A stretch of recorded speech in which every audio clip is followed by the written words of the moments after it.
সংস্কার নির্বাচন তো আলাদা জিনিস।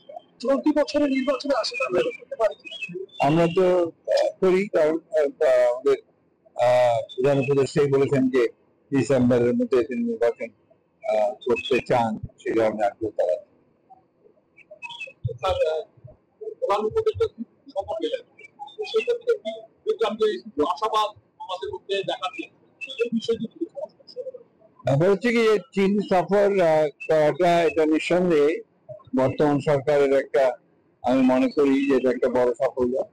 কারণ ইতিপূর্বে আওয়ামী লীগ সরকারের আমলে একতরফা ভাবে চীনের সঙ্গে একটা দলের সঙ্গে সম্পর্ক গড়ে উঠেছিল, কিন্তু এই সরকারের পরিবর্তনের সঙ্গে সঙ্গে চীন তার যে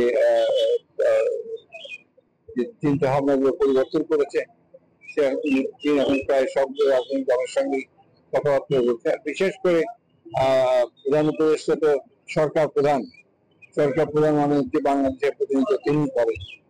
চীন যেহেতু অত্যন্ত একটি সমৃদ্ধশালী দেশ এবং ফাইন্যান্সের দিক থেকে চীন তৃতীয় পর্যায়ে আছে আপনার মার্কিন যুক্তরাষ্ট্রের পরেই।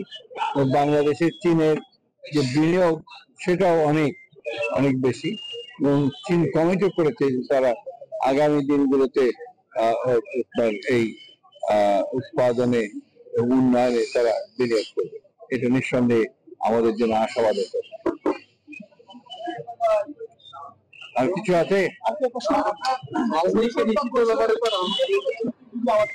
এগুলোই আমরা বাবাকে উত্তর দিচ্ছি, তো আপনার শুনছেন একবার না বহুবার দিলাম।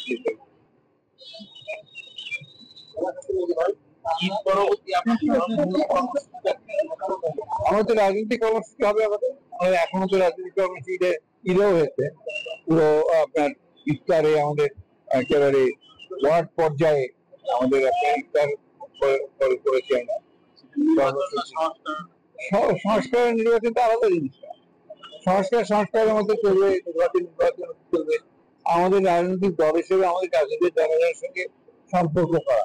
আমরা কিন্তু একটি দফার উপরে এই কাজগুলো করেছি সারা দেশে। আমরা জনগণের সঙ্গে সম্পৃক্ততা করেছি, আমরা একই সঙ্গে আমরা ইফতার কর্মসূচির সঙ্গে সুসংহত করবেন, কিন্তু এর সঙ্গে নির্বাচন